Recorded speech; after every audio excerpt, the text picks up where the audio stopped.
Hoy saludamos al presidente Correa, al presidente de Ecuador. Presidente, buenas tardes. Buenas tardes a usted, Anita, y buenas tardes a toda España.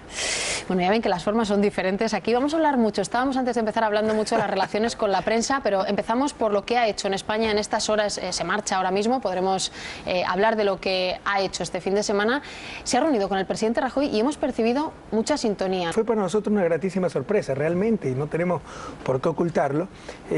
Lo que estábamos realizando una visita oficial a Turquía, la primera de un presidente ecuatoriano a ese país, y teníamos que hacer una escala técnica en Murcia. De todos modos, yo me voy a quedar unas horas porque usted sabe que en Murcia hay una gran comunidad ecuatoriana, cuando recibimos la gratísima sorpresa de que el presidente Rajoy nos invitaba a Madrid para reunirnos, la cual, pues, invitación que aceptamos inmediatamente, y ha sido una experiencia muy interesante. Nos ha agradado mucho estar con el presidente, no lo conocíamos, y bueno, es una persona muy afable y creo que hay una, como usted ha dicho, una buena sintonía. En la rueda de prensa se percibía cierta cercanía. ¿Se puede decir que la reunión ha sido sobre todo económica, ese encuentro que ha tenido con el presidente Rajoy? Tratamos varios aspectos, incluso hasta humanos, ¿no? Lo duro que es este oficio, la pérdida de privacidad, los ataques a los medios, etcétera. Pero obviamente también hablamos de la parte económica, de la crisis y cómo está golpeando a la comunidad ecuatoriana, pero en general está golpeando a todos los españoles y a todos los europeos. Y Dios quiera no golpea al mundo entero. Supongo que han hablado de esos 400.000 ecuatorianos. Se calcula que en España el 64% están en paro. Desde luego también es una parte muy importante de la población española. No sé si es el dato exacto que ustedes manejan. No, creo que es un dato un poco exagerado. La tasa de paro es muy alta, pero no es 64%. ¿No es más de la mitad de la gente que está en España? No. En cualquier caso, usted decía... Entre los jóvenes en España hay esa tasa, lo cual es un problema muy grave, que lo reconoce el presidente Rajoy. Él me lo dijo. Usted hablaba de aliviar en algo la situación de los suyos aquí en este país. ¿Le ha arrancado algún compromiso concreto al presidente del gobierno español? Bueno, hemos hablado del problema, de la crisis, de las medidas que se están tomando, de la experiencia latinoamericana.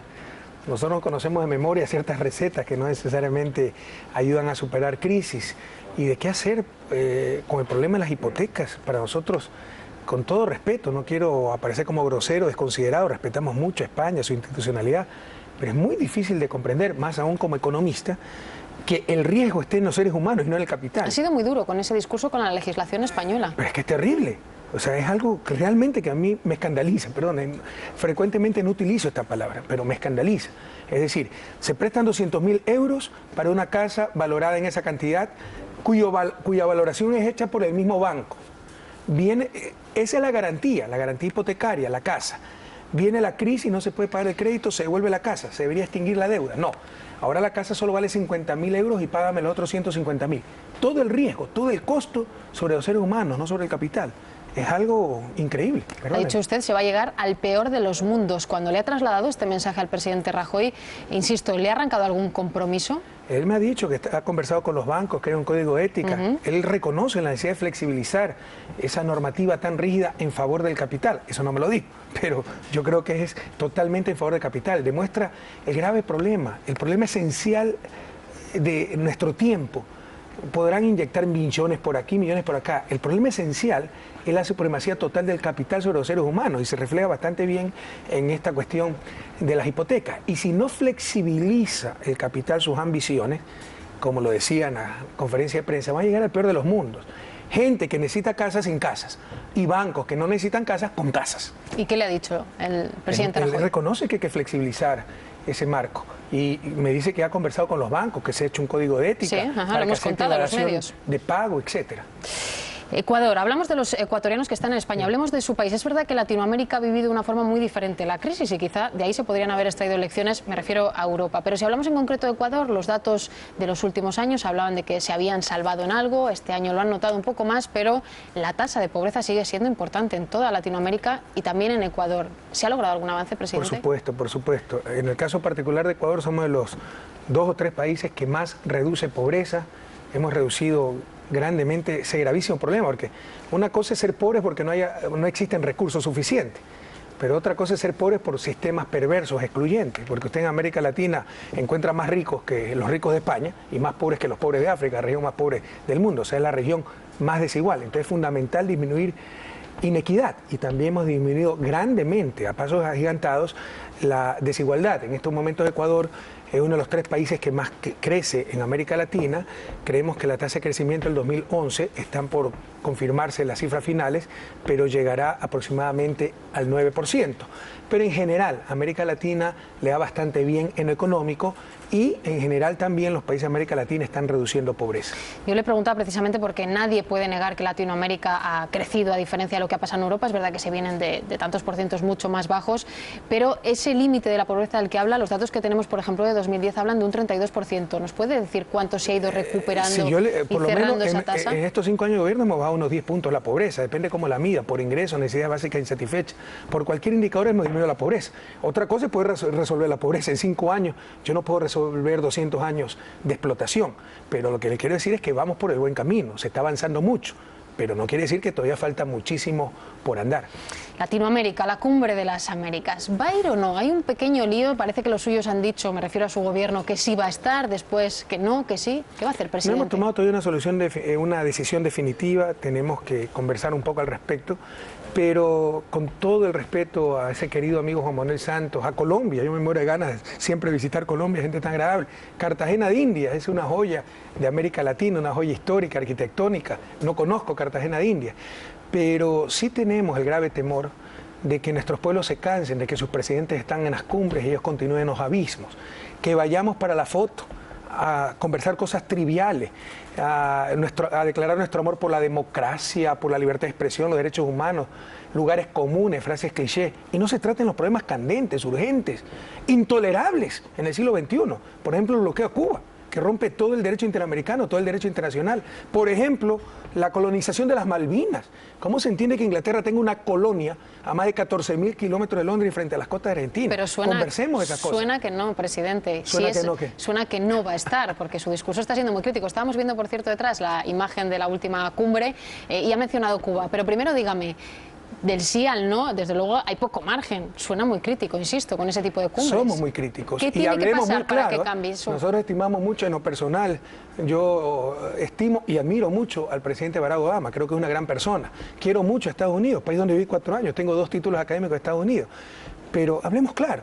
La no participación de Cuba es por el bloqueo de Estados Unidos. ¿Cómo América Latina del siglo XXI, con todos los procesos de integración, todos los avances, todavía aceptamos esa clase de bloqueo? Eso es inaceptable, eso es impresentable.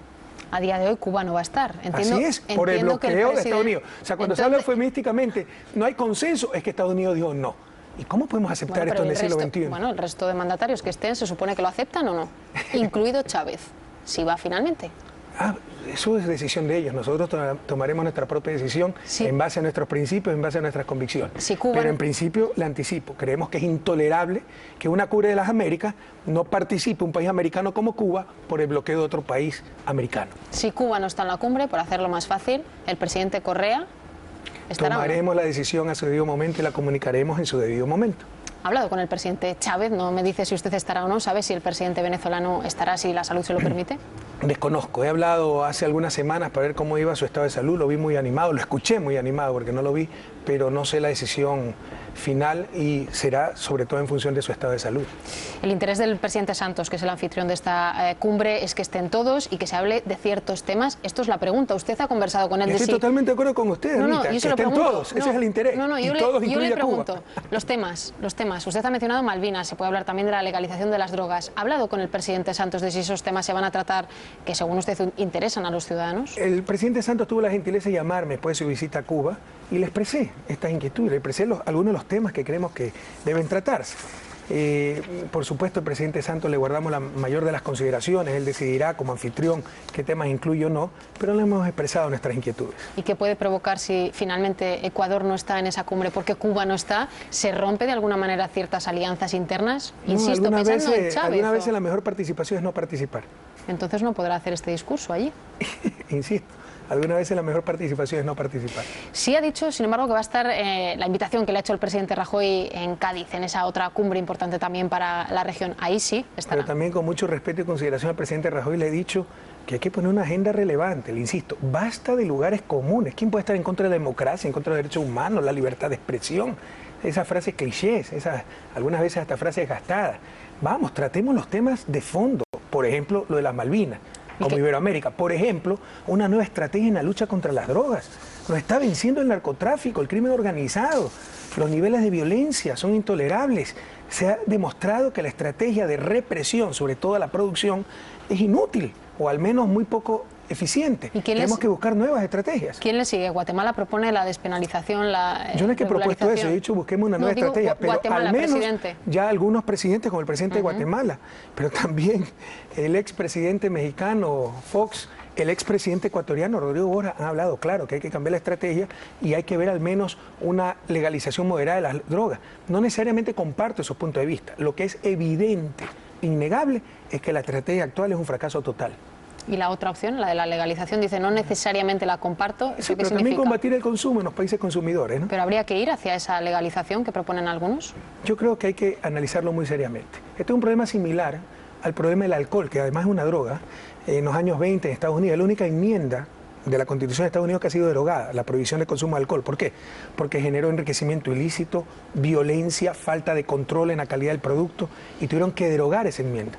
¿Por qué? En el caso de las drogas, que es un caso muy similar al alcohol, es represión.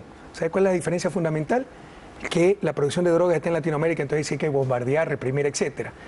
En el caso del alcohol, la producción estaba en los mismos Estados Unidos. ¿Ha hablado, por cierto, con la presidenta argentina por el tema de Malvinas, lo que se puede también tratar en esa cumbre? No he hablado con ella. Nosotros actuamos en base a convicciones. Nosotros somos parte de la patria grande. No digo que le haya dicho lo que tiene que decir. Simplemente digo que si han hablado de ese asunto, que para ellos es importante. No hemos hablado. Incluso en la cumbre del ALBA, donde se presentó este problema, no estuvo Cristina, sino su embajador. Hablemos también de Ecuador, de la situación política interna. Elecciones aproximadamente dentro de un año. ¿De verdad que no ha decidido si se va a presentar todavía? Mire, nuestro movimiento es un movimiento democrático. Eso será decisión de mi movimiento y yo estaré donde más me necesite el movimiento y el momento histórico del país. Por supuesto que nuestra responsabilidad es la continuidad del proceso político. Y si yo tengo las mayores opciones de la continuación, para la continuación de ese proceso, ahí estaremos. Pero debe ser una decisión democrática. ¿Y a usted qué le apetece? Más allá de que, como dice, se lo pida el movimiento. Le soy sincero, en este momento, después de varios días sin dormir, no nos acordamos ni cómo es, ni qué es dormir ya. Si me preguntan en este momento, la mejor decisión sería irme a mi casa a descansar y estar con mi familia, a la cual no veo hace varios días. Pero no es la decisión tomada. Pero estaremos donde el país lo necesite, debemos ser responsables. ¿Podría ser su hermano el candidato único de la oposición? ¿Cree que tiene posibilidades de juntar a toda la gente crítica con usted? Es un capítulo muy doloroso, tremendamente doloroso. ¿Yo qué culpa tengo de tener un hermano así? En todo caso, ya muestra signos de desequilibrio. Él nunca va a ser candidato único y si se lance candidato será el ridículo más grande de la historia, porque el pueblo ecuatoriano, y creo que ningún pueblo con elemental ética votaría por un candidato así. ¿Pero le preocupa que dé ese paso? No, de ninguna manera. Me fastidia, me molesta, es muy desagradable. Tener que hablar de esto es tremendamente desagradable a nivel personal. Pues le voy a pedir que escuche algo que ha dicho su hermano. Los telediarios de esta casa han emitido, gracias a nuestro corresponsal en la zona, Luis Pérez, una declaración de su hermano que dice lo siguiente. Vamos a escucharlo. ¿Quién más le pone el cascabel al gato? Eso es Vox Populi. El único que ve a la gente como posible se llama Fabricio Correa, el hermano mayor. Me tienen miedo porque no les tengo miedo. Usted habla de graves indicios de desequilibrios, lo acaba de decir, y él habla Está realmente, ya es algo de desequilibrio, en verdad. Pero lo comparte solamente usted, hay muchos más partidos allí. Vea las encuestas. Bueno, eso no tiene nada que ver. Él se cree el líder de la oposición. No, ¿cómo que no tiene nada que ver? Presidente, no tiene que ver que alguien baje en las encuestas o tenga un mal resultado con estar desequilibrado. Vea, que se lance candidato y verá cuántos votos sacará. Nadie le hace caso a Fabricio Correa en Ecuador, solo tiene cierta repercusión en el exterior porque no entienden lo que está pasando en Ecuador. Pero es una situación muy triste, no inhumano. Cuando él habla de régimen de temor... de terror, dijo. De terror, perdón. Si aquí tiene el dictador que genera ese régimen de terror, ¿quién puede creer eso?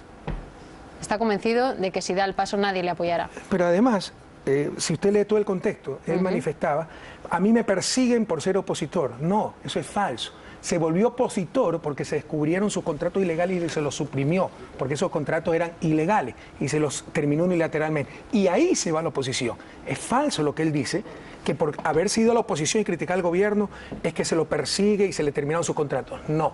Por descubrir esos contratos ilegales y terminarlos unilateralmente en defensa de la ley y del bien común, es que se fue a la oposición. Una de las cosas, tantas cosas que tergiversa Fabricio Correa. Mientras usted lo explicaba, estamos viendo también alguna imagen de ese libro Gran Hermano, tan criticado por su parte. ¿Alguna vez intentó reconducir esta situación cuando vio lo que estaba pasando? ¿Trató de evitar lo que según usted hizo su hermano? Pero es que no lo supe. La prensa con mala fe, cierta prensa. Era su hermano, presidente. La cierta prensa, oiga, yo no le dejaba ni entrar al palacio, pregúntale a mis colaboradores. Le advertía a todo el gabinete, nadie recibe a Fabrizio Correa, porque siempre he sabido cómo es mi hermano. Yo qué culpa tengo de tener un mal hermano. El libro se debió llamar no el gran hermano, sino el mal hermano. Pero ¿cuál es la impresión que ha dado la prensa? Que Fabrizio Correa se presentaba como hermano del presidente y se le van los contratos a dedo. Falso. Con ayuda, dicho sea de paso, del abogado de Diario El Universo, hizo empresas fantasmas en Panamá que a su vez compraron empresas en Ecuador que ganaron concursos. ¿Cómo un ministro iba a saber que la empresa Cosurca, propiedad de dos empresas fantasmas, ABC, XYZ en Panamá, eran de Fabrizio Correa? Entonces dan la impresión de que se le ha dado a dedo directamente los contratos. Nadie, eso es falso. Presidente, ni los servicios secretos de un país, ni nadie de su entorno le advirtió que esto estaba pasando. Pero ¿cómo los servicios secretos se van a encargar de estas cosas? Bueno, alguien le podría haber avisado de su entorno. Por favor, es tan difícil. Incluso, vea, le voy a dar una primicia.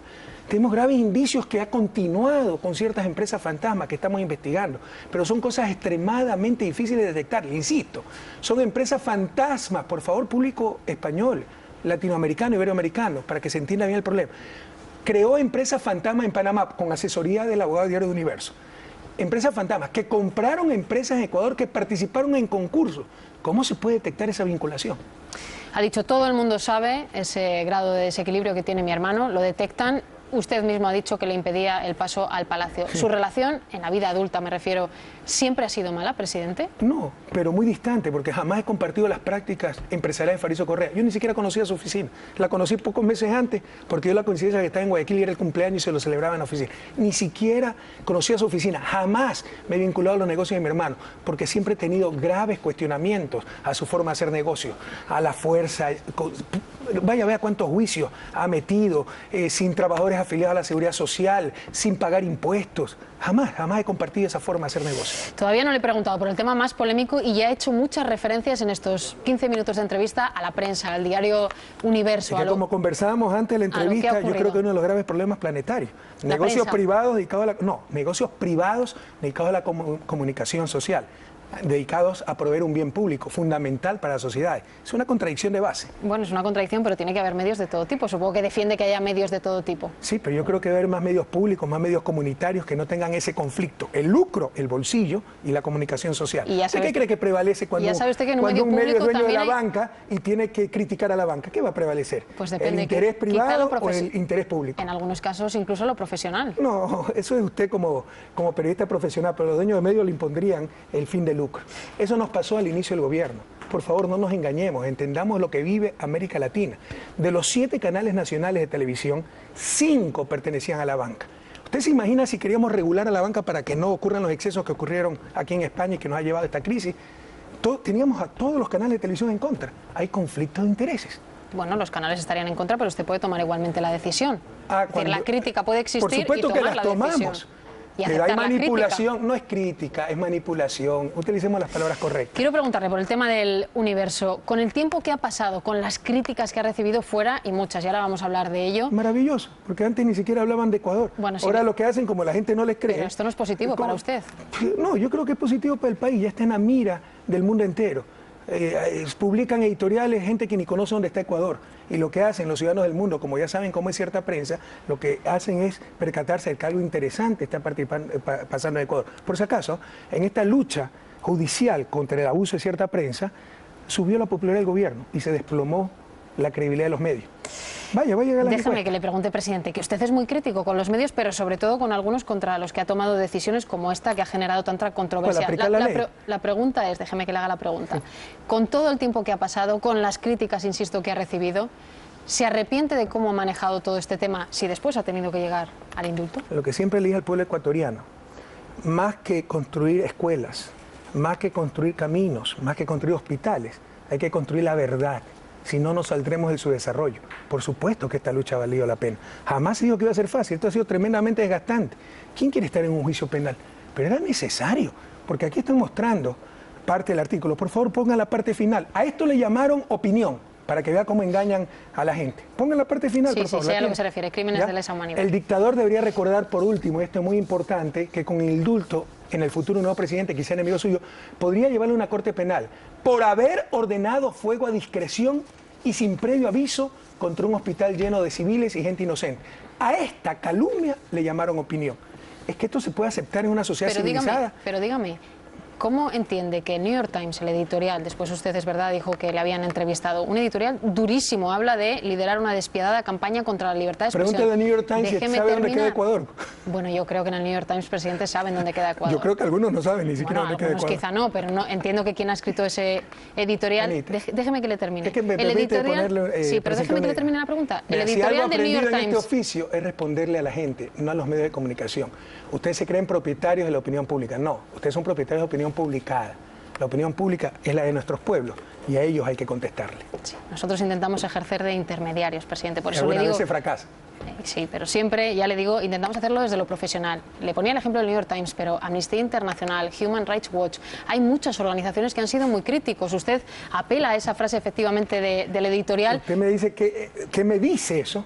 Sí. El espíritu de cuerpo totalmente antiético. El espíritu de cuerpo puede mantener el poder intocado de la prensa. Porque usted cree que es ético que publiquen un editorial con la versión solo de unas partes y ni siquiera contrasten, lo cual es un deber fundamental del periodista, la información. Y Amnistía Internacional, no sé si se ha pronunciado, pero Human Rights Watch. ¿Usted sabe, por ejemplo, cómo se financia Human Rights Watch? ¿Usted sabe a qué políticas obedece? Entonces es uno de los graves problemas de nuestro tiempo. Legitimamos organizaciones no gubernamentales sin ningún asidero democrático. Satanizamos la política. Se quiere hacer política del sector privado, en la parte económica, privado con fines de lucro, en la parte supuestamente de derechos sin fines de lucro. Es uno de los graves problemas de nuestro tiempo. Rescatemos la política. Yo le menciono a Amnistía. Nosotros tenemos responsabilidades, nuestros pueblos nos escrutan cada cierto tiempo por medio de las elecciones. Se presentan a las elecciones, pero Amnistía Internacional es muy dura con muchos países. Bueno, ¿qué es Amnistía Internacional? Perdóneme. Sí, ataque a la libertad de expresión que envía un mensaje peligroso a otros periodistas. Y déjeme que le diga, Amnistía Internacional... Sí, Amnistía respeto mucho, ni siquiera sabía. No, Human Rights Watch es otra cosa. Bien, pues busquemos si quiere en Amnistía Internacional, que es muy crítica con otros gobiernos, como el norteamericano. Lo financia la hermanita de Caridad, el cartel de Sinaloa. ¿Qué interés, presidente, qué interés puede tener Amnistía Internacional en ser tan duro como usted? Amnistía Internacional es otra cosa, pero le pido a Amnistía Internacional que se entere un poco de la situación de Ecuador. Como nunca, por fin se ejercen los derechos humanos. El derecho a la salud, a la educación, a la vida, al trabajo, a la verdadera libertad de expresión. En un Estado de Derecho, mi querida Anita, no se persiguen periodistas como se quiso posicionar, se persiguen delitos, infracciones legales, tipificadas en la ley. Y gracias a Dios, en nuestro marco jurídico todavía la injuria es una infracción legal. Que quien la comete puede ser un periodista, un jugador de fútbol, un bombero voluntario, y es otra cosa. Pero se persiguen infracciones, delitos, no personas, como lo quiso presentar la prensa. ¿Ha hablado de este tema con Mariano Rajoy? Me ha dicho que habían tenido cierta cercanía. ¿Qué le dice Rajoy de estos no quiero ser infidente, ataques, pero yo le digo que todos los presidentes en confidencialidad se quejan de los excesos de la prensa, pero algunos dicen es mejor soportar todo porque si no es peor. Nosotros estamos dispuestos a dar la lucha porque creemos, le insisto, que es mucho más importante que construir carreteras, hospitales, escuelas, construir la verdad. La mentira ha destruido a América Latina, se miente demasiado de los medios de comunicación, de la política en lo cotidiano. Son los grandes desafíos que tiene nuestra América. ¿Los políticos también mienten, por supuesto, presidente? Y yo no me creo político por si acaso. Y por supuesto que mienten. Y mi grave problema... Los gobiernos también mienten. Mire, yo vengo de la academia. Y es que difícil es el paso de la academia a la política, porque en la academia el pecado capital es decir la verdad, no decir la verdad. En la política el pecado capital es decirla, pero lo seguiré diciendo. ¿Y que hay corrupción en la prensa? Por supuesto que hay corrupción. Como en todas partes, presidente. Pero por supuesto, y hay que combatir esa corrupción, pues. Pero ustedes quieren en nombre de la libertad de expresión que no se combata nada, con la ley en la mano. Y por favor, ya bájense, derrumben esos mitos, esos estereotipos de los políticos malvados persiguiendo a pobres periodistas y pobres medios de comunicación. Es al revés. Esa es la gente, esos medios de comunicación son los que han respaldado las dictaduras, los que han callado con las represiones, con los atracos bancarios, etcétera, y son los que persiguen a los gobiernos que realmente queremos cambiar las cosas. Desmitifiquen eso, por favor. Hay una ley de prensa, saliéndonos del tema concreto del universo, hay quien piensa que se puede extender ese tipo de medidas, de quejas, de críticas, de ofensivas. Una pregunta, Anita. ¿Usted cree que es un represor que atenta a los derechos humanos? Siento, presidente, decirle que yo no respondo preguntas. Bueno, yo las hago. Y le invito a que visite Ecuador para que vea cómo finalmente la población ecuatoriana está accediendo a los verdaderos derechos humanos. Pero yo le digo, esa ley de prensa que tanto preocupa a algunos, incluidos estas organizaciones de las que hablábamos, y gente allí en Ecuador, ¿en qué va a quedar? Porque se está tramitando ahora mismo. ¿Será una ley que preocupe más, que preocupe menos? Dígame, ¿en qué va a quedar? Anita, no conozco la ley. Es otra de las tantas mentiras de la prensa. para deslegitimar una ley que no quieren, que están posicionando la idea que la mejor ley es la que no existe. No conozco la ley. ¿Cómo es posible que el presidente no conozca porque es una iniciativa ley de legislativa. comunicaciones? Sí, pero en un régimen presidencialista como el ecuatoriano, la iniciativa legislativa puede venir del presidente o de los asambleístas. Esa ley no la he hecho yo, no la conozco. ¿No se ha informado con la polémica que ha habido de en qué va a consistir Al principio la ley? me traté de informar. ¿Sabe cuántos proyectos ya llevan por el boicot de la prensa? 18. Por la queja de la prensa. ¿Ya? La Constitución ordenaba que en un año se tuviera la nueva ley de comunicación. Esa Constitución fue aprobada por voto popular en septiembre del 2008. Han pasado más de 3 años y por el boicot de la prensa, le gusta o no le gusta escucharlo, no se ha podido aprobar esa ley. Entonces, cuando va el primer proyecto, uno se interesa, el segundo se interesa, el tercero, ya el 18º proyecto, que hagan lo que quieran. Por contra, esa ley que usted dice se está tramitando, y eso es cierto, hay otra que ya está en marcha, y es lo que llamamos aquí la ley electoral, ¿no? También ahí van a marcar cómo hay que informar en una campaña electoral, Usted presidente. tiene la reforma al código, pero léala, por favor. Yo tengo el léala. textual, prohíbe a los medios de comunicación efectuar durante la campaña promoción directa o indirecta a través de reportajes especiales o cualquier otra forma de mensaje. Pero siga leyendo, por favor. Que tienda a incidir en favor o en contra de un candidato determinado, presidente. Que tienda a incidir a favor o en contra de un candidato. ¿Pero eso quién lo decide? Pero los medios de comunicación están acostumbrados a ser los grandes electores. Eso es lo que no es democrático. Entonces, les cae mal un candidato, hay que destrozarlo. El otro candidato, a su empleado, está en función de sus intereses, hay que santificarlo. Eso no es democrático. ¿Pero eso quién lo decide? Entonces tratemos ese problema. ¿El gobierno? ¿Quién lo va a decidir? No, un Consejo Nacional Electoral independiente que está conversando con los medios. Pero lo que quieren ser los grandes electores, Anita, no se equivoque. Y eso es lo antidemocrático. No estoy acostumbrada ni a responder preguntas en las entrevistas ni a que me llamen Anita, ya se lo digo. Tiene ¿Cómo se otra llama? polémica. ¿Cómo le dice? Ana. Ok, con todo gusto. Hay otra polémica, esa marcha que llega a Quito de indígenas. Usted dice que detrás de ellos está la oposición que quiere desgastarle. Pero es verdad que es una queja que existe. Y mi pregunta, ¿quién les ha impedido quejarse? Mi pregunta es, presidente, si va a recibirlos, si va a escucharlos, si va a intentar que esa queja sobre las explotaciones mineras en Ecuador tenga algún recorrido para el gobierno, más allá de tenemos que guardar desprestigiarlo. elementales principios éticos, Ana. Y ustedes, o sea, si quieren, síganse engañando y no entiendan o no profundicen lo que pasa en América Latina. Pero tenemos que guardar ciertos principios éticos. Cuando se engaña, cuando se le dice a sencillos campesinos que si hay minas no hay agua, supongo que España tiene minas, te debo entender que no tiene agua. Cuando se los manipula de esa manera, cuando se los obliga a marchar o se los multa, se les corta el agua, etcétera, ¿qué podemos conversar con esa clase de gente que solo busca promocionarse para las próximas elecciones si es que no le resulta la desestabilización en estos momentos del gobierno? Que no lo van a lograr. ¿Los indígenas que van a llegar a Quito dentro de unos días marchan obligados, como ha dicho? Pero por supuesto, tenemos múltiples testimonios de cómo multan a la gente si es que no van a las marchas y cómo manipulan. Si tienen la razón, ¿por qué mienten? ¿Usted ha visto en España el areteo? Del ganado. Eso es un sello de calidad. En el código de barras se ve el origen del ganado, si ha sido vacunado o no, la región a la que pertenece. Eso garantiza el precio, la exportación. Eso estamos haciendo gratis del Estado. Le fueron a decir a los campesinos que era para cobrarles impuestos y los obligan a marchar. ¿Quiénes? Es la oposición, ciertos pseudo dirigentes sociales. Contra esa clase de gente que estamos luchando. ¿Usted cree que vamos a legitimar a esa gente que no tiene el más mínimo principio ético?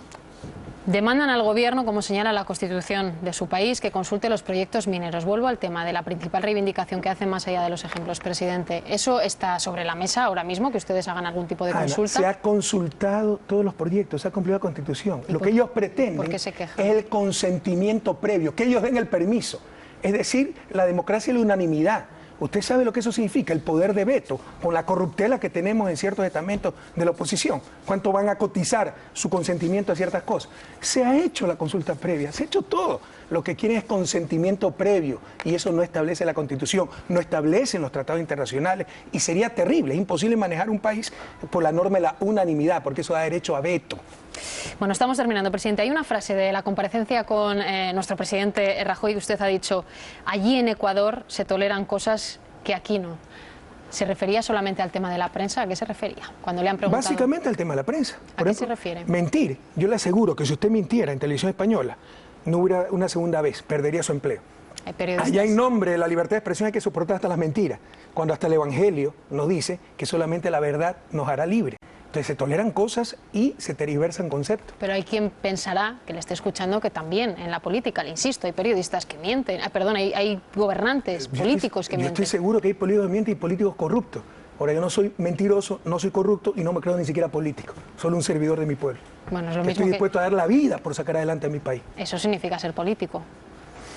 En el sentido etimológico de la palabra, todos debemos ser políticos, buscar el bien público. Otra cosa es la politiquería, buscar solo el siguiente carguito, la carrera política. Eso es terrible. Bueno, presidente, le agradezco mucho que nos haya dedicado estos... A usted, mi querida Anita. Ana Pastor, le agradezco mucho que haya estado hoy aquí con nosotros. Gracias. He disfrutado mucho esta entrevista. Muchísimas gracias. Un abrazo a todo el pueblo español. Muchas gracias por recibir con tanta amabilidad, fraternidad a nuestros hermanos ecuatorianos. Gracias, presidente. Que tenga buena vuelta a su país. Gracias a usted. Bueno, esta ha sido la entrevista que realizaba este fin de semana nuestra directora Ana Pastor al presidente Correa. Marisa, tú estuviste en la rueda de prensa que dio junto a Mariano Rajoy y cuéntanos si hubo referencias a la prensa como las que hemos escuchado. Sí, pues prácticamente vino a decir lo mismo, más breve porque claro, la entrevista ha sido más larga, efectivamente se le preguntó también por eso y bueno, pues transmitió esto mismo que acabamos de ver en la entrevista con Ana. Bueno, parece que él está libre de toda crítica, él sí puede criticar durísimamente a su hermano, criticar a los medios de comunicación, acusarles de cosas muy graves, pero parece que es que a él no se le puede acusar ni criticar. Yo me quedé sorprendidísima y me preocupó mucho porque me puse en el lugar de un periodista ahora mismo que trabaja en Ecuador y entendería perfectamente que a partir de ahora tengan miedo a ejercer el derecho a la libertad de expresión. A mí ese tema me preocupa y la actitud que demostró el señor Correa no me gustó nada y ahora la veo confirmada nuevamente en la entrevista. Esa misma actitud no me gustó. Tampoco me gusta ese tono un poco despreciativo, digámoslo así, un poco por encima de los demás con el que trata a la entrevistadora, que en un par de ocasiones tiene que decirle que se llama Ana. No me gusta nada. Pero bueno, él verá cómo quiere llevar a su país y la imagen que quiere trasladar al resto del mundo. Sorprende y es curioso que critique a la prensa, que tenga esa relación tan dura con los medios de comunicación y sin embargo diga desconocer la próxima ley de prensa que va a aprobar su propio país, ¿no? Bueno, es un debate muy seductor el que surge a raíz de esta entrevista con las relaciones entre la democracia, la prensa y los políticos, ¿no? Yo estoy convencido, porque además sigo algunos medios de comunicación de allí, que hay medios de comunicación que son instrumentos políticos, mucho más allá de la defensa legítima de la información. Serán los que le gusten. Seguramente, bueno, pero también los que no le gustan, ¿no? Pero eso no significa que la campaña de acoso que se ha estado haciendo en su país contra ese tipo de medios de comunicación va más allá de lo aceptable, ¿no? Porque los medios de comunicación, más allá de que pueda haber algunos comportamientos deplorables, son parte del ecosistema de la democracia y son una herramienta imprescindible para el control de la política, y esto lo saben perfectamente los ciudadanos. Por tanto, forma parte del sistema democrático, ¿no? Aunque él diga, nosotros estamos legitimados por las urnas y los medios de comunicación o las ONGs, ¿no? Esas son lo que hace que la democracia pueda ser controlada por los ciudadanos, ¿no? Y pueda ser observada y puesta al foco por los ciudadanos. Por tanto, creo que debería reconsiderar, no solamente él, porque este es un debate muy amplio, muy abierto, que incluso salpica en parte muchas veces a este país, a España, pero tiene una visión demasiado censuradora, ¿no? del papel que cumplen los medios. De hecho, llega a decir que el principal problema es la verdad, más allá de la economía, ¿no? Durante la entrevista le hemos escuchado decir que lo que falta es la verdad social y la verdad de los medios de comunicación. Sí, no, es evidente que todo su discurso está construido en torno a eso, ¿no? Y yo no sé si le será rentable en su país, pero se ha visto en la propia actitud, como veíamos, ¿no? En la actitud que tenía con la entrevistadora. No parece muy acostumbrado a esa relación con los medios de comunicación. No me quiero ni imaginar lo que pasaría si se sentara frente a un medio de comunicación anglosajón, que son especialmente incisivos, ¿no? Pero es evidente que esas relaciones son difíciles de aceptar cuando uno cree que tiene el control bien tomado, ¿no? Bueno, de hecho, Ana Pastor le estaba poniendo ejemplos de medios mundialmente serios, como es el New York Times, y sin embargo ponía en duda absolutamente todos los argumentos que ahí salían, ¿no? Sí, él sí se ve como es un político populista, evidentemente sí se ve que los medios de comunicación le molestan mucho, ¿no? Es verdad que es así, a todos los políticos en el poder, en fin, cuando detentan el gobierno, no les gustan los medios de comunicación, a todos, a nadie le gusta que le critiquen, y evidentemente este es un juego que existe así, es decir, Y evidentemente el papel de los medios de comunicación precisamente es ese, o sea, es noticia, se suele decir, y es verdad, es noticia aquello que alguien quiere que no se sepa. Es decir, y evidentemente todos los que gobiernan quieren que se sepa lo menos posible de lo que ellos hacen.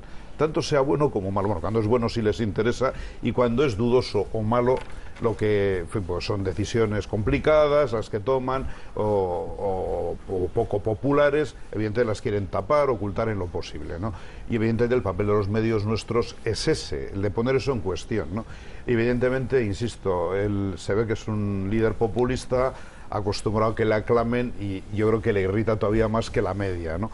Ahora, dicho esto también, y termino brevísimamente, tampoco quiero caer en la mítica de que todos los medios de comunicación somos magníficos y todos los que gobiernan son una banda de tipos que quieren ocultarlo todo y a los que hay que acosar. Es decir, la norma sirve en general, pero también a veces hay que hacer alguna autocrítica en los medios de comunicación. Es decir, sí. A veces hay intereses también, y él se agarra mucho a eso, en su defensa. A lo que pasa es que de la parte hace el todo, ese es donde yo la atacaría a Correa, pero también es verdad, y habría que hacer un análisis muy pormenorizado, y es otro debate interesantísimo, desde qué punto todos los medios de comunicación son espíritus puros que controlan el poder.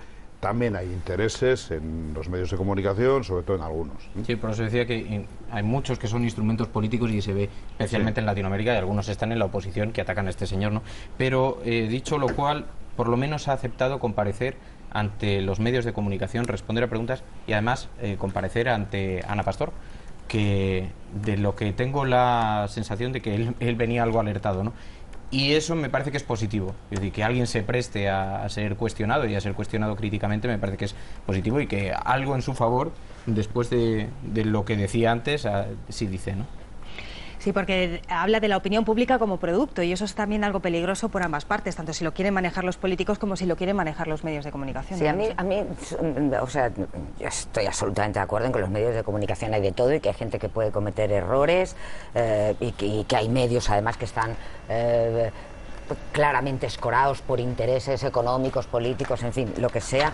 Pero a mí el discurso que él hace, insisto, me parece peligroso. El mensaje este de que los medios de comunicación son manipuladores, y de que en su país él lo que quiere es exclusivamente medios públicos, porque considera que todos los demás, los que no sean públicos, van a atacarle en función de otros intereses diversos a los que él tiene, me parece peligrosísimo, porque lo que da a entender no es que el medio público sea mejor o peor, sino que al medio público él lo puede controlar. Y eso me parece que, en fin, que no tiene un pase.